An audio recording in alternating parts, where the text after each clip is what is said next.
During our Sunday dinner, my son-in-law Michael started laughing. "What's it like being old and useless?" he asked loudly. The whole family giggled. Everyone except me. I just smiled sweetly and said, "How does it feel knowing this old lady won't be paying for your fancy life anymore?"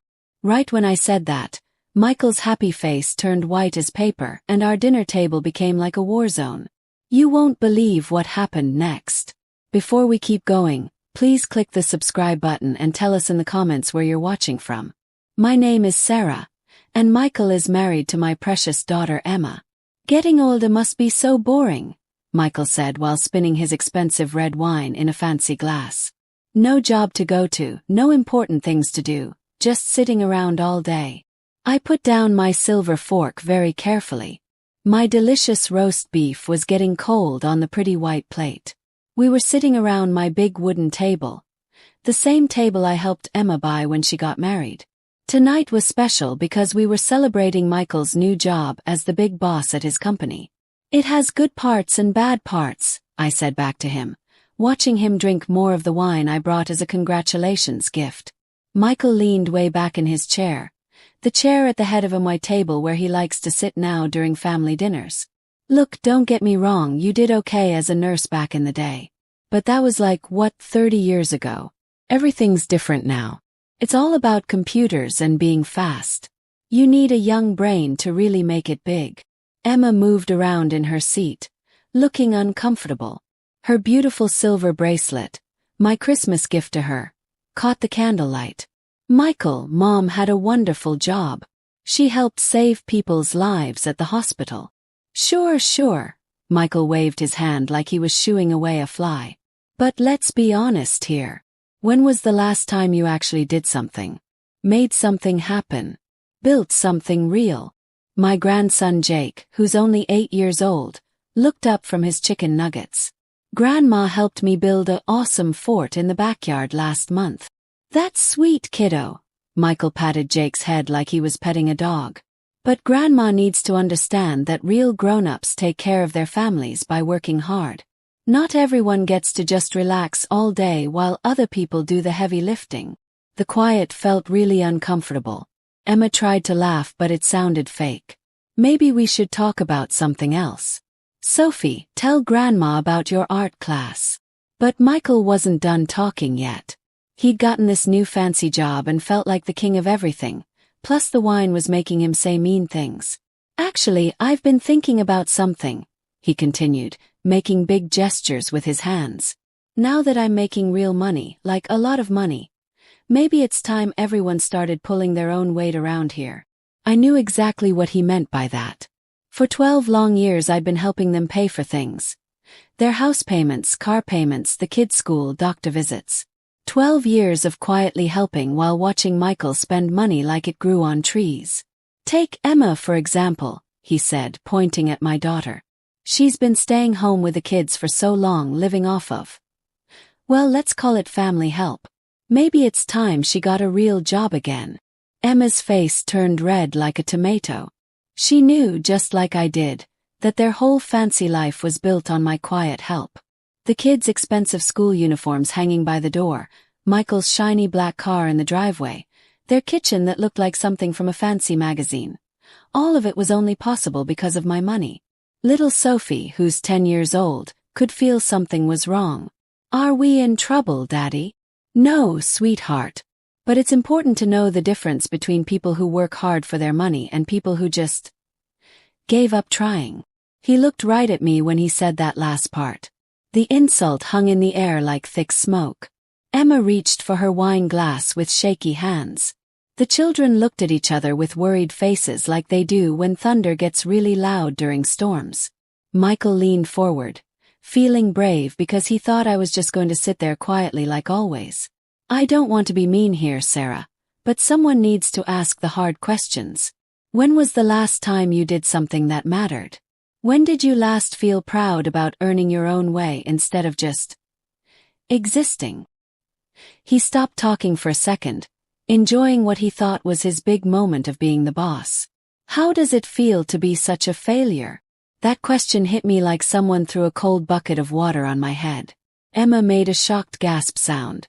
Jake dropped his fork and it made a loud clang on his plate. Sophie started crying quietly, but I didn't even flinch or move. Instead, I took a slow sip of my water, put the glass down very carefully, and looked Michael right in his mean eyes. "How does it feel?" I said in a calm, clear voice. "To know this failure won't be paying your bills anymore?" The color left Michael's face faster than water going down a drain. Emma's hand flew up to cover her mouth. The kids stared with wide eyes as their daddy's proud smile crashed and burned like a toy airplane hitting the ground. I kept eating my dinner, cutting each piece of meat very slowly and carefully, while everyone sat there in shocked silence. Outside, it was getting dark in our neighborhood, and I could hear Mrs. Peterson's little dog barking somewhere far away. After what felt like forever, I wiped my mouth with a soft cloth napkin, stood up, and gave Jake and Sophie goodbye kisses. "Thank you for the delicious dinner, Emma. It was really, really good." I walked to the front door, got my coat from the closet, and stepped out into the cool evening air, leaving behind a table full of people who were finally starting to understand what 12 years of quiet helping had really meant. The 20-minute drive home was completely quiet. My hand stayed steady on the car's steering wheel even though there was a big storm of feelings inside me. I pulled into my driveway and the automatic light turned on, making long shadows across my front steps. Inside my house, I hung up my coat in the hall closet and walked straight to my office. The room smelled like old books and the special polish I use on my wooden furniture. I turned on my favorite brass lamp, and its warm yellow light showed 12 years of perfectly organized file cabinets. Since I used to be a nurse, I kept every single receipt, every bank paper, every check copy. Time to see exactly what my failure had cost me. I opened the first drawer labeled 2012 to 2015. The folders were organized by color. Blue ones for house payment help, green for car loans, yellow for school costs, red for doctor bills. My husband David had died in late 2011, and by January 2012, Emma was already having money troubles. The first house payment help was $2,200 in February, then another $2,200 in March, then the same again. I spread all the papers across my big wooden desk, making neat rows of numbers under the lamplight. $2,200 every single month for 144 months. My calculator showed $316,800 just for house payment help alone. Next came the car payments. Michael's fancy black car lease, Emma's family van loan, $850 every month for 10 years. Another $102,000. The numbers kept getting bigger and bigger. Each folder showed another layer of generous help I'd forgotten about. Private school bills filled up a whole drawer by themselves. Jake's education from baby preschool through 2nd grade. Sophie's from toddler classes through 4th grade. Fancy schools with swimming pools and teachers who spoke different languages. $18,000 every year, sometimes more for summer camps and sports. 12 years of school costs $288,000. Doctor bills when Michael was between jobs, teeth cleaning for the kids, emergency hospital visits, Emma's counseling after she got really sad 3 years ago. Each envelope had hundreds of small receipts, insurance papers, medical bills I quietly paid. $6,000 every year for 12 years. $72,000. I found vacation receipts hidden behind insurance papers. Disney World in 2018, a big cruise ship trip to Europe in 2020, ski trips to the mountains, Christmas presents, emergency car fixes, money for Emma's kitchen to look fancy, another $55,000 in extra help. The final number made me sit back in my comfortable leather chair. $833,800. Almost $1 million. For the first time since David's funeral, I felt the heavy weight of that promise I made by his hospital bed. "Don't worry about Emma," I whispered to my dying husband. "I'll make sure she's safe and has everything she needs." I remembered Emma's tears at the funeral, how scared she was about the house payment she and Michael couldn't afford by themselves. How grateful she was back then, calling me every week to say thank you, sending me homemade cookies, bringing the grandkids for Sunday visits. When did the thank you words stop? When did my help become something she expected instead of something special I chose to give? I pulled out my own money papers, the ones showing what I gave up for them. My smaller savings account because I stopped putting money away for myself. My tiny 2-bedroom house instead of the beautiful lake house I wanted. The 18-year-old truck in my garage while Michael drove expensive cars. The travel magazines I collected but never used because Emma always needed something important. The hobbies I stopped doing. The lady from church who stopped asking me to dinner because I was always busy helping family. I'd given them almost $1 million and 12 years of my own dreams. At 11 o'clock that night, I reached for my phone and my list of bank phone numbers. Tomorrow would bring interesting conversations with automatic payment people.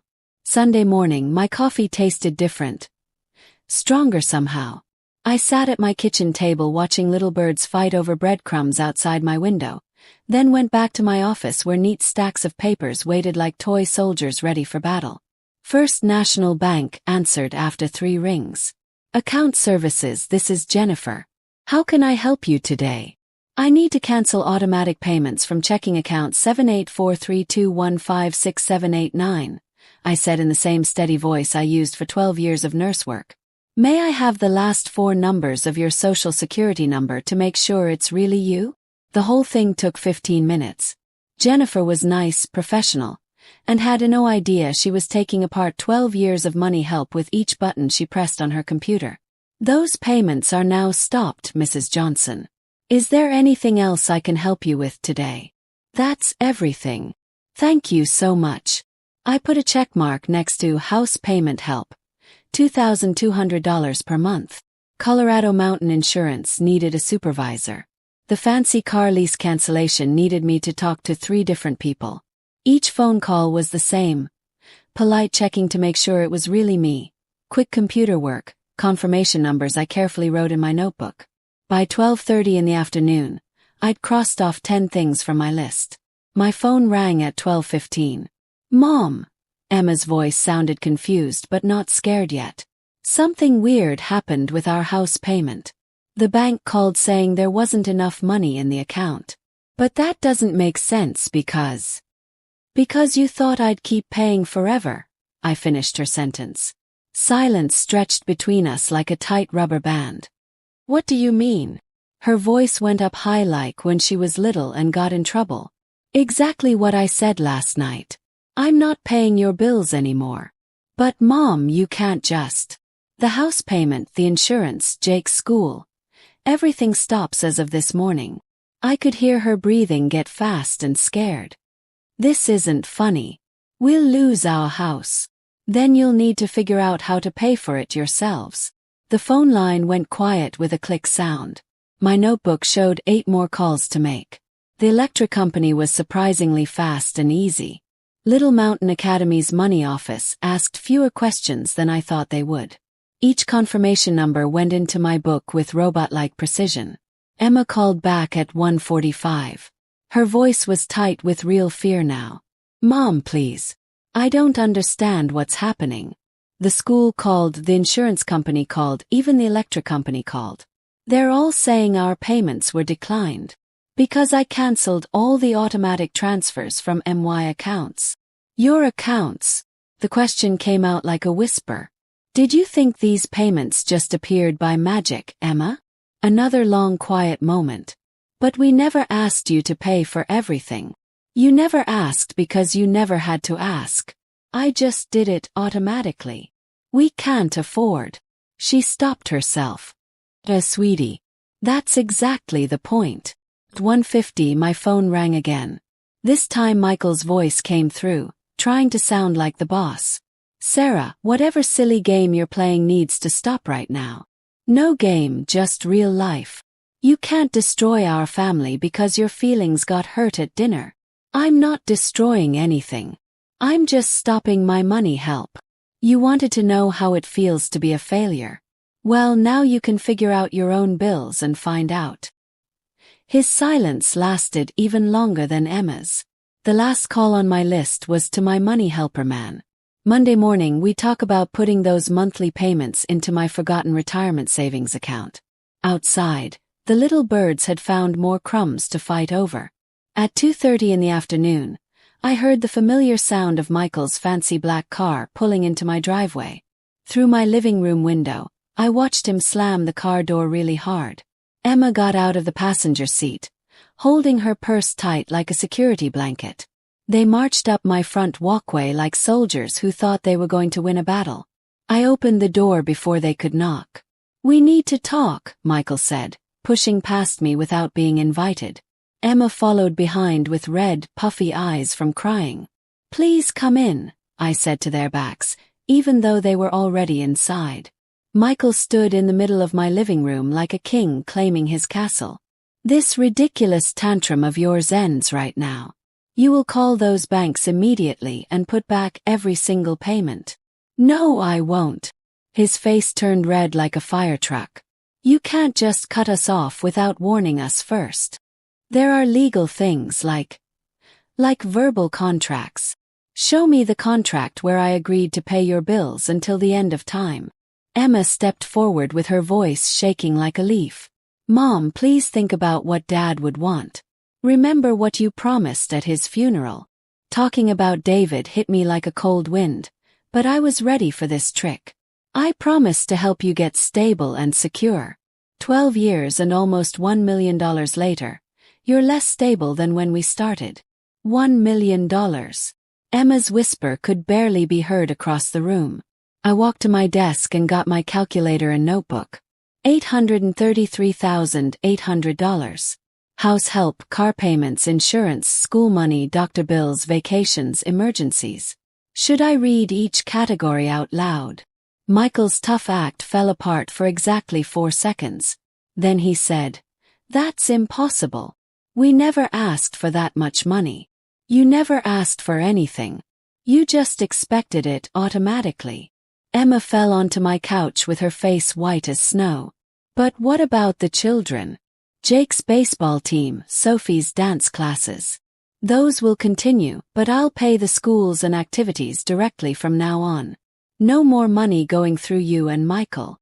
You can't split up the family like that." Michael snapped angrily. "We're supposed to be a team. Teams need people to respect each other. When was the last time either of you said thank you for anything?" The question hung in the air with no answer. Emma's tears started slow, then built up to the desperate crying I remembered from when she was a teenager having boy problems. "I didn't know it was so much money. I thought you wanted to help us. I thought it made you happy. It did make me happy until you stopped being grateful and started demanding it." Michael paced around my carpet like a tiger in a cage. "Fine. You want gratitude. Thank you. Now put the payments back." "Gratitude doesn't work backwards, Michael." His pacing stopped completely. For the first time since coming into my house, he looked actually worried instead of just angry. "What exactly do you want from us?" "I want you to figure out how to live on the money you actually make. I want my grandchildren to see their parents working for what they have instead of expecting free handouts. I want to be treated like a mom and grandma, not like a walking ATM machine." Emma looked up through her tears. "What if we can't do it? What if we lose everything? Then you'll learn what failure actually feels like." The silence was so thick you could cut it with a knife. Michael straightened his shoulders, trying to get some of his business confidence back. "We'll see about this. There are lawyers who help when old people get taken advantage of financially." I almost smiled at that. "Please call them. I'd love to explain how I've been financially taken advantage of for 12 years straight." They left without saying another word. Michael's fancy car made loud, angry noises as he drove away too fast. I stood at my window watching them disappear down the street and realized my hands were shaking like leaves. Complete silence filled my house like water filling up a broken fish tank. I collapsed into my leather chair, the one David gave me for our 15th wedding anniversary, and stared at our wedding photo on the fireplace shelf. Emma's big happy smile, Michael's humble polka dot tie, David's proud face next to mine. That picture was from 2010. Michael worked at a small insurance office then, drove a 12-year-old Honda, and called me ma'am with real respect. "Mrs. Johnson, he'd said during our first private talk. "I want you to know I'll take really good care of Emma. I might not have much money right now, but I'm working super hard to build something good enough for your daughter."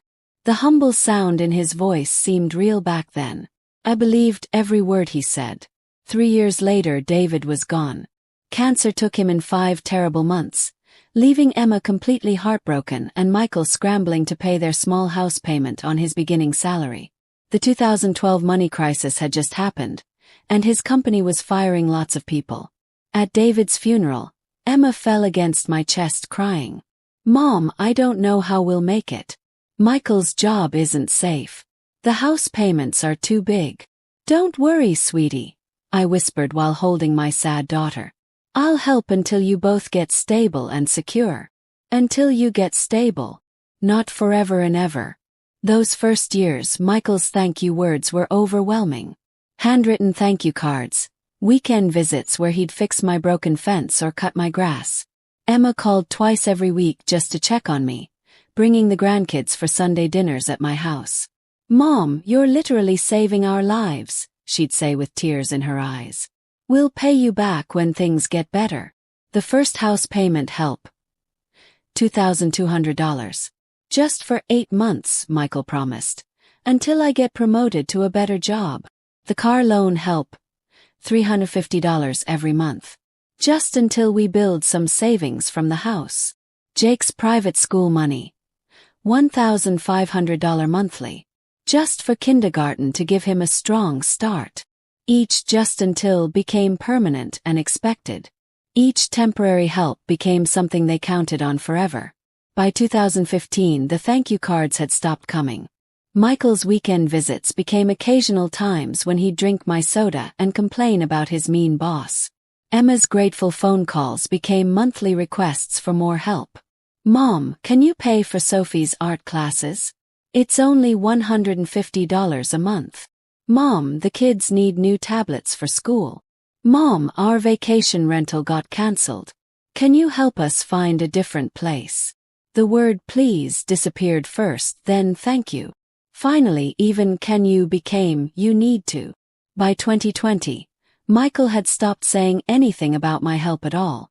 At neighborhood barbecues, he'd brag about his house improvements, his kids' fancy education, his successful lifestyle. When neighbors said nice things about his shiny car, he'd smile with pride about his smart money planning. Emma started defending him instead of me. When I gently suggested they try paying some bills by themselves, she'd get irritated and snappy. "Mom, you don't understand how modern families work. Michael has enormous pressure at his job. The children have routines they're used to. You can't just mess everything up because you're feeling unappreciated." Unappreciated. That word hit like someone punched me in the stomach. Last Christmas, neither of them said anything about my help. Michael gave a speech about his hard work taking care of the family. Emma posted pictures on Facebook of their expensive gifts with words about blessed family success. I sat in my small living room looking at their old thank you cards from 2012, wondering when being grateful had turned into feeling entitled to everything. Now sitting here as darkness came over my house, I understood what David would have really wanted. Not endless helping that never stopped, but dignity and respect. Not unlimited generosity, but being treated like the money mattered. Outside, shadows got longer across my front yard, and somewhere far away, a phone started ringing. 4 days passed like watching dominoes fall down in slow motion. Monday morning brought the first bank letters in the mail.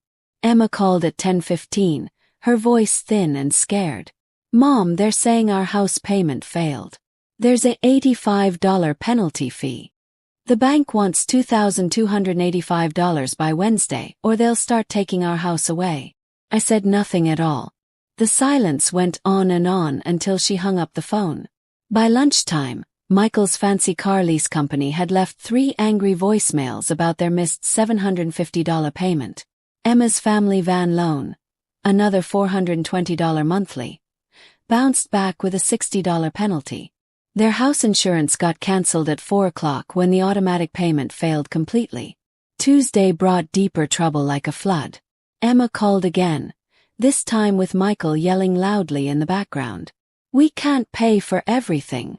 Her voice cracked like breaking glass. "I applied at McDonald's, Walmart, and 4 restaurants. Even if I get hired right away, they're only offering $11 an hour. That's barely $1,800 a month before taxes get taken out." For the first time in 12 years, she was doing math about survival. Wednesday afternoon, I drove past Little Mountain Academy during kid pickup time. Jake and Sophie stood with other children whose school money had been paid on time. The school had called Emma that morning demanding $3,600 immediately, or the kids would be kicked out by Friday. That evening, my neighbor Mrs. Garcia mentioned hearing loud voices from Emma's house during her evening walk. "Sounds like money troubles," she said sadly. The young man was yelling something about credit cards being completely maxed out. Thursday brought the big crash. Emma's 4th call came at 3:45 in the afternoon. "Mom, please. I went to 6 job interviews yesterday. Burger King, a house cleaning company, 2 grocery stores. They all want references from recent jobs. I haven't worked since 2012. Her voice had lost its demanding sound, replaced by something I hadn't heard in years: being humble. "Michael tried to pay the house payment yesterday. Our bank account has $2,400.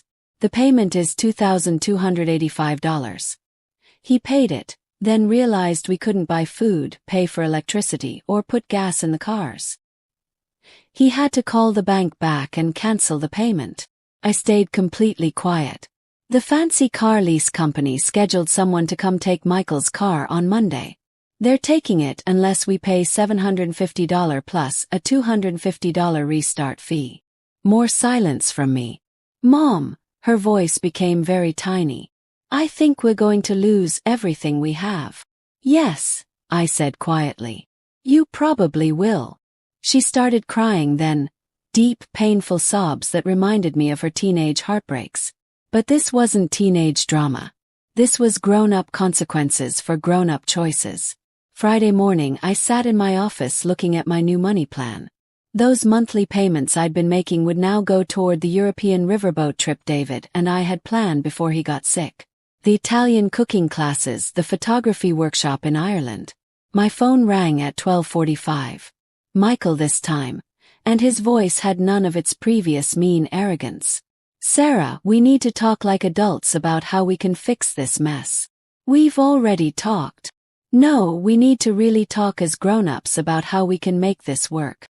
"You mean how I can fix your mess?" Really long pause. "Yes," he said. "That's exactly what I mean." At least he was finally being honest about it. "Come over Sunday afternoon. Bring everyone, including the children. What should we be ready to discuss?" "Reality," I said and hung up the phone. Outside my window, the first spring flowers were starting to push up through the dirt. Monday morning, my friend Helen from the grocery store called, sounding worried. "Sarah, I heard something troubling yesterday. Michael was at O'Malley's restaurant telling people you cut off your family without any warning.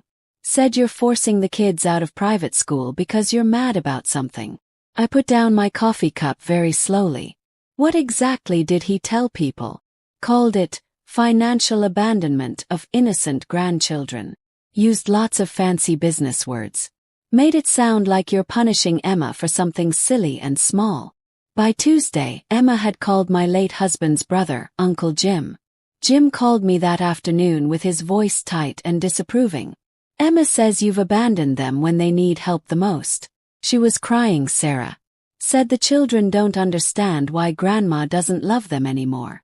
Did she mention the $833,800 I've given them over 12 years? Long silence. She, what? Almost $1 million, Jim. House payments, car loans, insurance, school money, doctor bills, vacations. Every single month for 12 years. That can't possibly be right. I have papers proving every single penny. The next morning, Sophie called me. Her little voice sounding like she'd practiced what to say.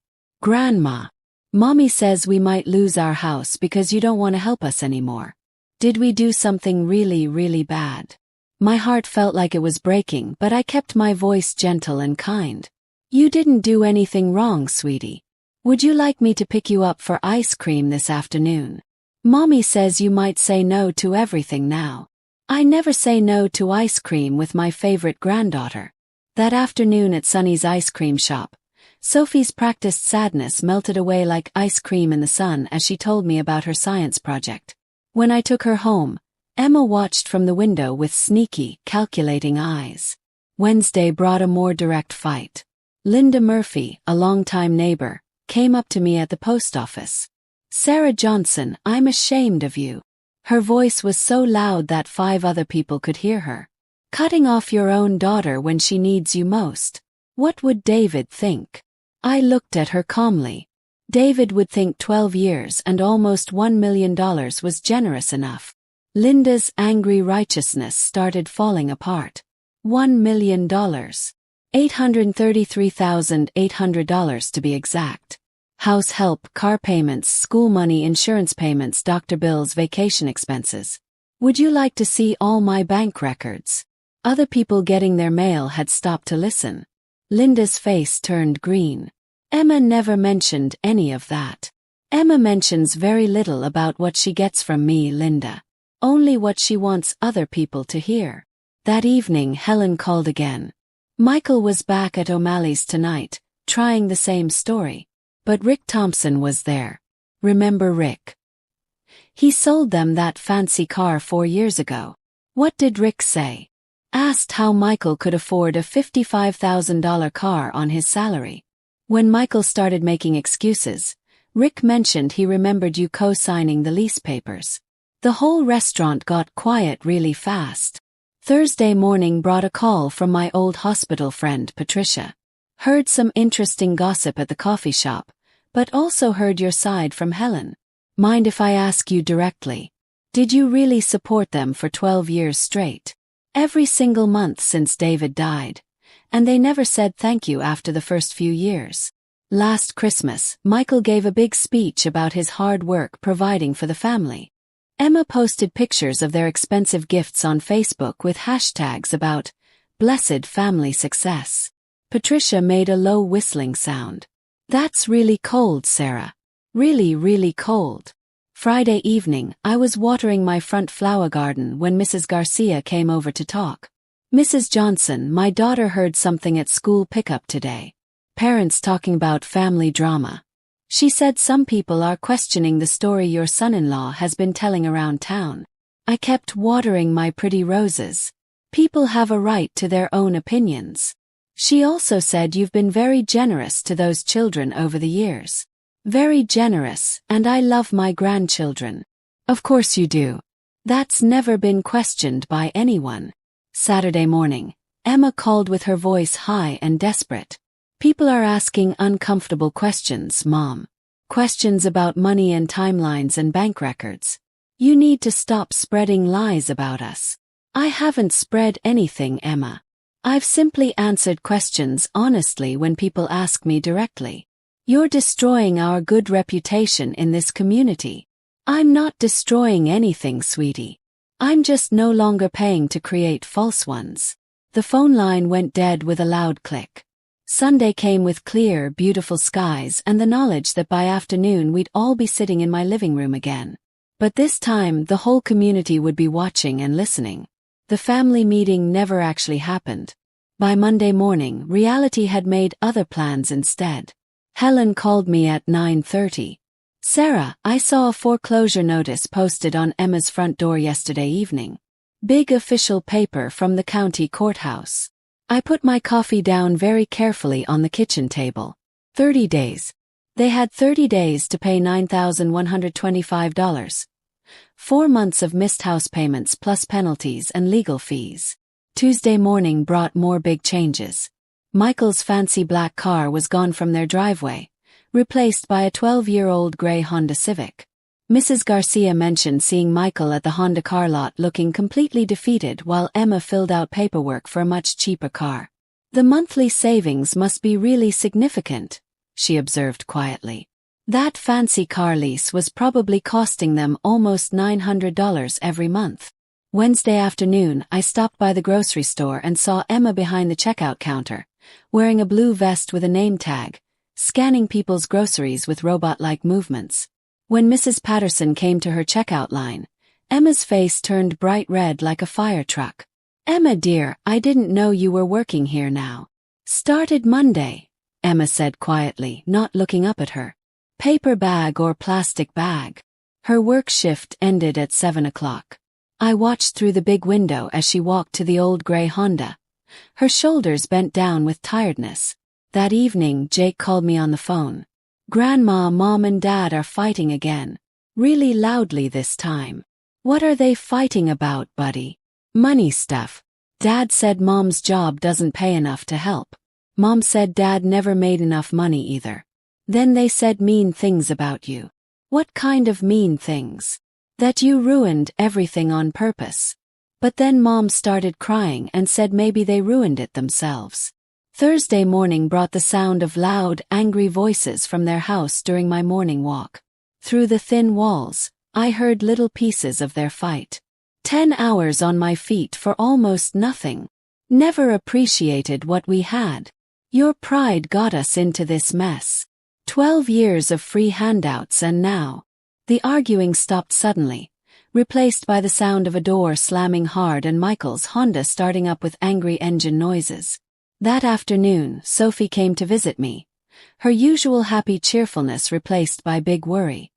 "Grandma, why is everything so different now?" I got her comfortable at my kitchen table with chocolate chip cookies and cold milk. "What feels different to you, sweetheart?" "Mom's always tired and sad. Dad gets angry about everything. They talk about losing our house. Jake heard them say we might have to go to different schools. How do you feel about all that?" "Scared but also." She stopped talking and looked down. "Also like maybe they should have said thank you more often." Out of the mouths of little children. Friday evening I was reading my favorite book in my office when the doorbell rang. Michael stood on my front porch all by himself. His usual business confidence completely gone. His normally neat shirt was wrinkled and messy. His tie was loose, and his face showed the kind of tiredness I'd never seen before. "Sarah, I need to talk to you. Just the two of us, man to woman." I invited him into my living room, the same room where he had demanded I put back all the payments just 3 weeks ago. He sat down heavily in my chair, his hands squeezed tightly together between his knees. "The foreclosure is real. 30 days to come up with the money. Emma's working 45 hours a week for $12.50 an hour. After taxes get taken out, that's maybe $1,200 a month. I'm bringing home about $4,200 monthly after taxes. The house payment alone is $2,285. He looked up at me with something that looked like being humble. "We can't make it work, Sarah. Not even close. We never could we? Without me helping, I mean." "No," I said quietly. "You never could. I've been thinking about something you said about earning respect versus just expecting it." His voice cracked a little bit. "I never really earned anything, did I? The house, the cars, the kids' fancy schools. None of it was really mine because I worked for it. What do you want from me, Michael? I want to know if there's a way to move forward from this mess. Not back to how things were before, but forward to something better and more honest." Outside, the street lights were starting to turn on as darkness came over our quiet neighborhood. Saturday afternoon, I was organizing my money papers when the doorbell rang again. Emma stood on my front porch in her blue grocery store vest, her face streaked with tears and complete exhaustion. "Mom, please. We need to talk about Jake and Sophie." She looked totally different, smaller somehow. The entitled confidence I'd watched grow over 12 years had completely crumbled, leaving behind the scared daughter I remembered from David's funeral. I invited her into my living room. She fell into the same chair where Michael had sat the night before, her hands shaking as she took off her work name tag. 6 days, she whispered like it was a secret. 6 days until they finish taking our house away. Jake keeps asking if we're really going to lose our home. Sophie had bad dreams last night about moving to a strange place she doesn't know. What do you want from me, Emma? I want my children to have a stable place to live. I want them to finish the school year with their friends. I want Sophie to sleep through the night without crying about leaving her pretty bedroom. She looked up at me with eyes that had no tricks or manipulation in them, only raw fear like a mama bear protecting her cubs. I've been working 45 hours a week on my feet, scanning groceries for people who used to be my friends. Yesterday, Mrs. Rodriguez came through my checkout line and asked why I was working there. I wanted to crawl under the counter and disappear forever. But you didn't hide. No. I smiled my best smile and asked, paper or plastic? Because I finally understand what work means, what earning means, what you've been trying to teach us all along. She wiped her nose with a tissue from her purse. Michael told me about your conversation last night. He said you asked if there was a way to move forward. There might be, but it would require big changes from both of you. Tell me what you want. I leaned forward in my chair. I'll pay Jake and Sophie's school money directly to Little Mountain Academy. I'll pay for their clothes, doctor visits, sports activities, and music lessons. I'll start college savings accounts for both of them. Emma's face got bright with the first hope I'd seen in weeks. But, I continued, I won't pay your house payment, car payments, insurance, or any grown-up lifestyle expenses. You and Michael will live on the money you actually make. Period. We can do that. We'll move to a smaller place. Find something we can actually afford. There's more to my offer. I want public recognition of the 12 years and $833,800 I've given you. I want sincere public apologies for the disrespect and entitlement. I want real gratitude, not just when you need something. Emma's face crumpled like a paper bag. Michael will never agree to public apologies. His pride won't let him. Then his pride is more important than his children's stability and security. We sat in complete silence while she thought about this reality. What kind of public recognition do you want? A letter to the community news newspaper explaining how I've supported your family and thanking me for my generosity. An honest Facebook post about 12 years of financial help. Face-to-face apologies to the people you've lied to over the past 3 weeks. And if we do this, all of it, your children will have educational security and their grandmother's love. You'll have a relationship with me based on honesty and mutual respect. But you'll also have a lifestyle limited by what you and Michael actually earn together. Emma covered her face with her hands like she was hiding. I don't know if I can convince him to do it. You have 24 hours to decide. After that, my offer disappears forever. She stood up slowly, her grocery vest wrinkled from the long, hard day. At my front door, she turned back around. Mom, thank you for still caring about Jake and Sophie even when you're mad at us.